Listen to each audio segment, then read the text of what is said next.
Hello everybody, welcome back to another video. And today I'm going to be giving you guys a small little tour of my reptile room. So let's go get right into the video. So to start off here, we have Louie, my Argus monitor, baby Argus monitor, which probably the animal I post about the most on this channel. He's definitely my favorite. But I'll go ahead and get him out so you guys can see him real quick. So I went ahead and pulled Louie out for you guys. So this guy does not like to be held. Working with him still a little bit on handling and stuff like that, but he's getting better, definitely. Isn't that right, Louie? But yeah, here's Louie. Ignore the mess on his cage. He has a 9-foot enclosure, which is actually bigger than me, and I'm like 6'2", I think. So massive enclosure. The camera doesn't do it justice. He is also getting very big himself. He's got his basking spot. Actually, where that piece of wood is right here, there's a PVC pipe under there. I don't know if I can get it on camera, but it's going all the way to the other side of the enclosure, and the opening is over there. It's a very cool system I made. Helps it feel more secure. I have a bunch of plants in here that are still growing. I actually have more plants right along the edge right here that are going to come in. Same plants as these. I put seeds under there, so we'll have a nice grown out enclosure. A little cactus over there. I want to get isopods added into his enclosure, but I haven't yet. There's some isopods that I tried to transport, but I think they may have gotten killed somehow because I haven't seen them at all in this enclosure. I had to move his water dish over to this side of the enclosure because this enclosure is so massive that I needed an easier way to help humidity spread out across the enclosure. So the heat lamps being over it like this helps it create more humidity, which helps that gauge get a little bit higher. Obviously it's low. I've had the enclosure open for a minute, but his humidity is normally like 70%. But yeah, his basking spot stays at probably about like 130 degrees, and his main hide is underneath that basking spot. There's like a bunch of tunnel systems back there, all underneath the enclosure. His soil is very deep. I don't know how deep. I'm gonna say like 5 inches deep. Probably like 7 inches, the most parts over there. But yeah, I got these sticks from my backyard. I have another heat emitter in there in the back, which is that ceramic, gray ceramic bowl. So yeah, his enclosure is pretty nice. Definitely one of my best kept, just because, you know, Argus monitor, large lizard, they need, yeah. And actually, I'm working on building this enclosure over here, which I'm gonna turn into an enclosure. And that's just for me to practice building so I can build a larger enclosure for him. But I'm just trying to get my building skills down, you guys know? So let me go ahead and put him up, and I'll move on to the next animal. So let's start up here. I'm gonna go ahead and take this animal up. So in this enclosure is my king snake, my Brooks king snake. Her name is Snow White. She just ate a couple days ago, so she might not want me to pick her up, but I'm going to anyways. Woo, she did not like that. Woo. So this is she's actually a sulfur Brooks king snake. She's about 4 years old now, 3, 4 between there. She's a female. She's like an official female. She's been checked. So I would like to breed her soon. Currently my only snake, but I do plan to get a lot more. I've had a lot of snakes over the past. Just haven't had too much luck with them. Some of them I've had great luck with, but yep, this is her. Very, very pretty. I do animal shows for my school, and she's definitely one of the best animals to show off. She's very good with kids. She's not, I know she just like kind of flinched at me, but once she's warmed up to humans, she's very, very calm and docile. She's a very good snake. She eats perfectly every time. Just love her. Love Snow White. So I'm gonna go ahead and put her back in here because she looked like she was enjoying life. There you go. Move her stuff back. I can smell the poop. It's nasty. She always musks on me when I take her out of the enclosure. See her? Like I said, she's defensive, obviously because I'm going from over top. She's not normally like this, but yeah. There is Snow White for you guys. She's currently in a 75-gallon enclosure. I do want to upgrade her eventually. I want to get her in a bioactive enclosure. Obviously, once I get isopods, I might start some more bioactive stuff in this room.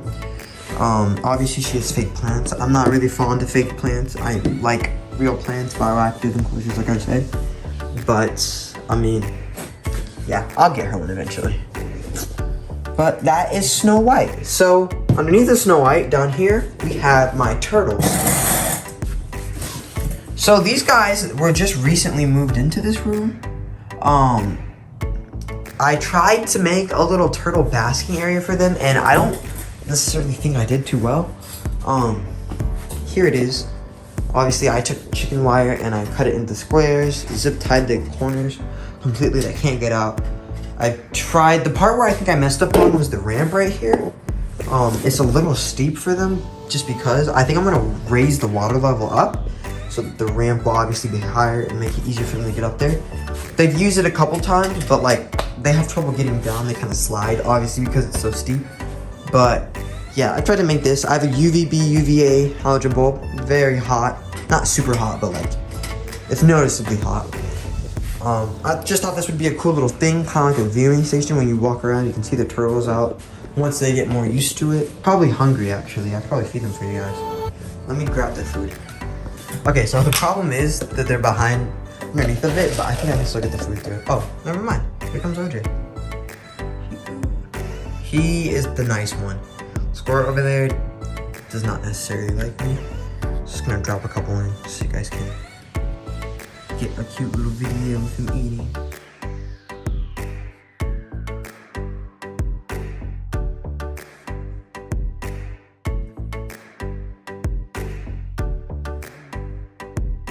So OJ is, if I'm correct, she's some type of river turtle, painted river turtle, I'm pretty sure.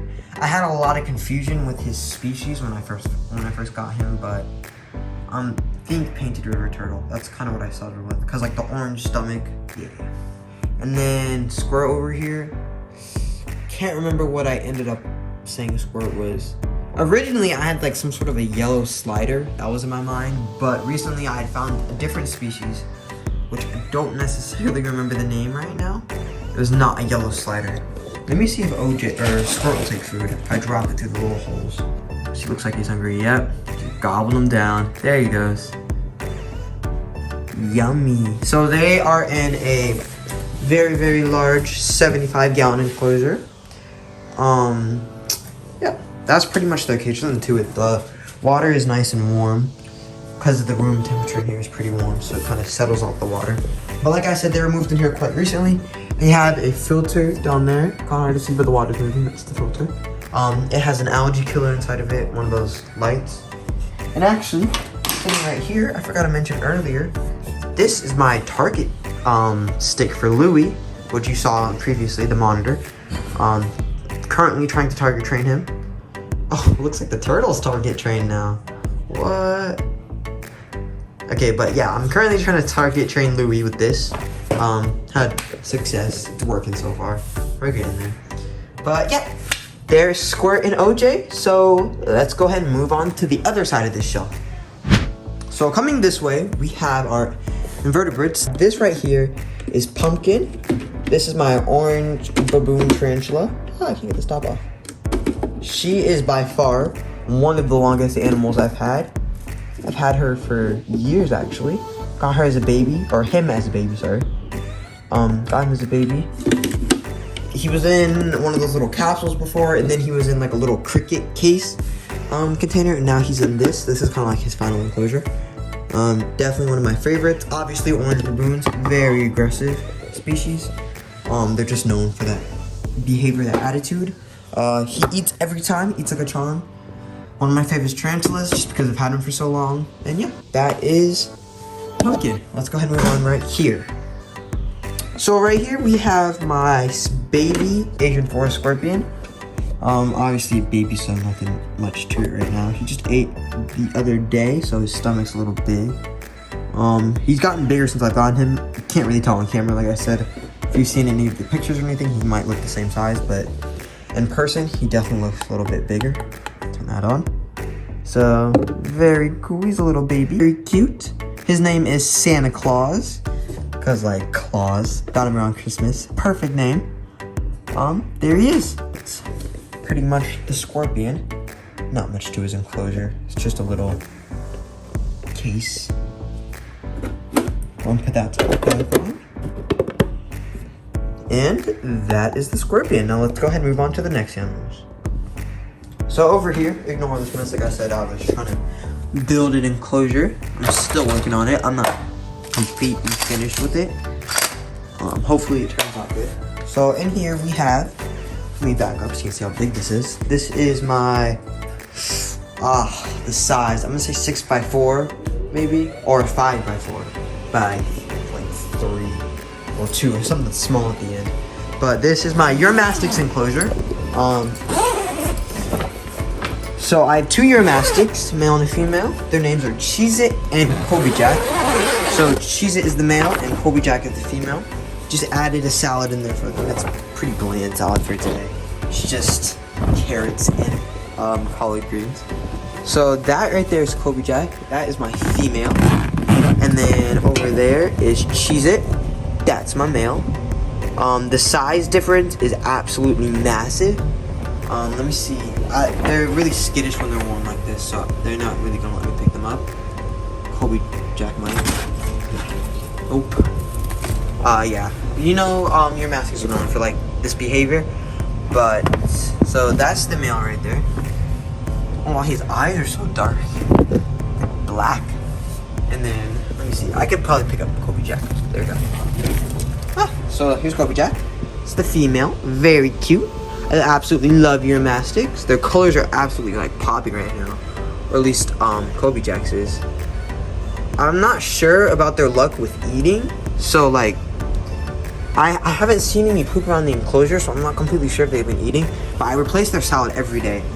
Their temperatures are nice. It's like 130 right now, I think, like 130, 140, somewhere around there, and. I'm not, like I said, I'm not sure if they're eating because I haven't seen much poop in this enclosure.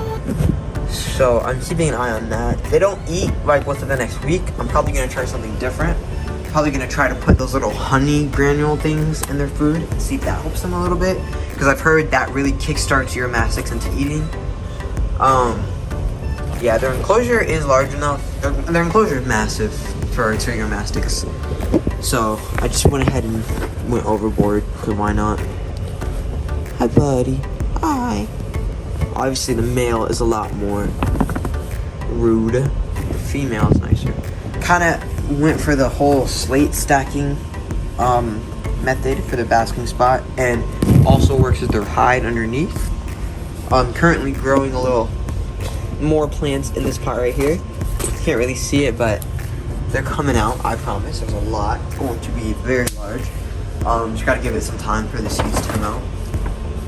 Yeah, that's pretty much my Uromastyx enclosure. Not quite sure what light bulb this is. I got it off Amazon. It's extremely, extremely hot.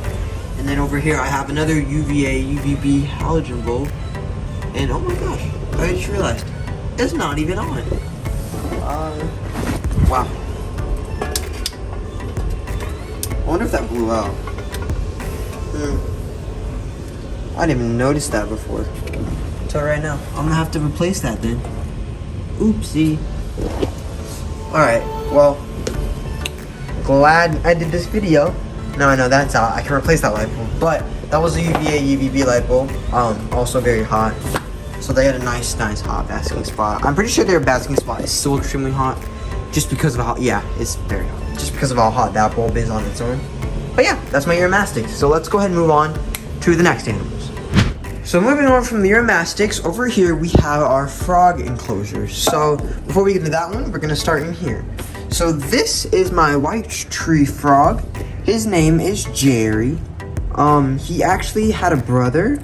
They were Tom and Jerry. I had 2 white tree frogs.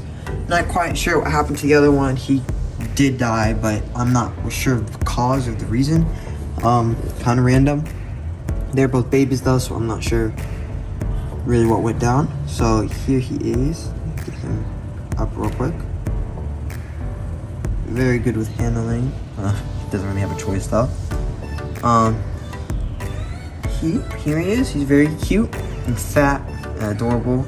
Oh, stop moving. I'm trying to get him to face the camera. Oh, they can't. There he goes. Very cute and fat. I think I did a video on him not too long ago. Short. Jump, jump, jump. Oops. But yep, there's Jerry. Not much to his enclosure. I'm not quite sure of the length. I'm not even gonna try to guess it right now. It's one of my bigger Exoterra's like front opening enclosure. It's bigger than the one that's next to, definitely by a lot. Just have some cork bark in here so we can get behind, climb up on. Fake plants too. I have a real plant here, obviously, and then I put more seeds back there, which will also grow out. Kind of like the next enclosure you're about to see. Obviously water dish. She's a heat pad over there with the skeleton. It's monitored by this right here. This little kabobble. Yeah, nice enclosure. There's Jerry. That's pretty much all in this enclosure. So let's move on to the next. So almost the finale. We're almost done with the animals. This is my Pac-Man frog, Emmy, which is currently the longest animal I've had so far. He was one of my first, and he is one of the only ones. So it's like 3 or 4 years I think I've had him. He's still alive.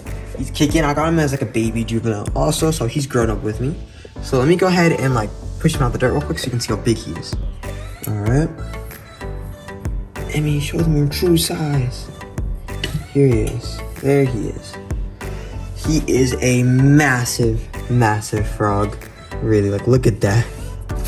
He's a big boy. Hop in the water so you can clean yourself off. There he goes. Yep, so you can see like the size comparison. I don't want him to bite me, but like he's massive. He's a male, he's not a female. Just because of his size, you can kind of tell. Let me spray him off real quick. There we go. He's a nice green color. He's nothing too special when it comes to his coloration.